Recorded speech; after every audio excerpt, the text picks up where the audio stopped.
Just a quick one today. 2 clips. Essentially, the US Air Force is going to shoot down the International Space Station through practical reference.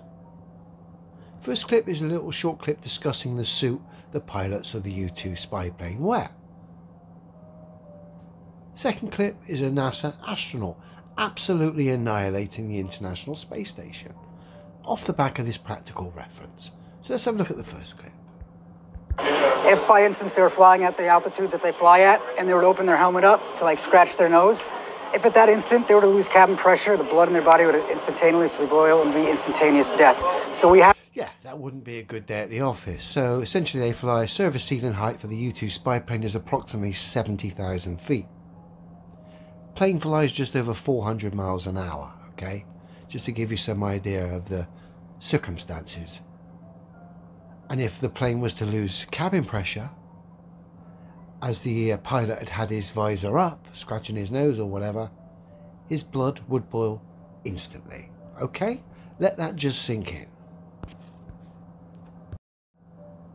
And now we come to NASA astronaut Don Pettit. Essentially get caught out and exposed here by a question he had no idea was coming. You have a whole series of O-rings in here and a shaft that you rotate. So, I mean, like on the space station, how many of these would you have? 7, because we have 7 windows. What happens if you get a leak on that? Then you have a leak. You just look at that face. Then you have a leak. He hasn't got a clue. Bearing in mind, the U-2 pilot doing 400 miles an hour at 70,000 feet, if he had a leak and he didn't wear a protective suit like the people supposedly on the ISS don't, his blood would boil instantly. Strange that all those miles up, supposedly orbiting a ball at an altitude of 245 miles, with speeds of 17,500 miles an hour, if you have a leak, it's not an issue. In fact, I don't even know what to do. Look at his face. He had no idea this question was coming, and because of that, he's exposed the game big time.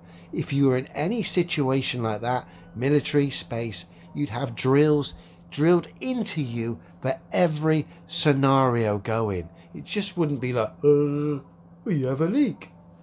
Particularly given the fact the U-2 pilot's blood would boil without his spacesuit on. These clowns are supposedly doing ludicrous speeds in a tin can orbiting a ball, hundreds of miles up, higher than the U-2 spy plane. And if you have a leak, you have a leak. Have a leak. And what you would do is lose air. Yeah, you would probably seal the whole cupola off. And then there's probably a plan, I don't know off the top of my head, but there's probably The fact you don't just exposes it. You've been there. You're an astronaut. This would have been drilled into you. You would have acted like that. But you don't have a clue, fella. And this would kill you instantly, just based off a real-world practical reference that has come from the United States Air Force. Sorry, mate. The United States Air Force, along with your stupidity, have just debunked the International Space Station. Plan for replacing the mechanism might require a spacewalk. So my question is, My question is, why did NASA choose you as a frontman? Was it because of mockery? Probably, because you're not convincing, you're rather dopey. And just to show you how dopey this clown is, if this wasn't bad enough, him exposing the ISS for the fraud that it is, this man is stupid enough to put his name to this. Bear with me. This is supposedly a space photography. Look at the state of it. Look. This is all taken by Dopey, who doesn't have a clue if there's a danger in that you have a leak in the cupola or anywhere for that matter in the ISS. Doesn't have a clue what you do. Doesn't know what the procedure is for that, and doesn't know what would happen. Was quite happy to cash in off the back of these CGI looking images as supposedly real space photography.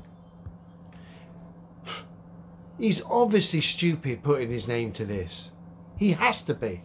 And of course, then we look at the footage. He is. He's quite clearly stupid. And so is anyone that believes this tosh at this point in time. Oh dear.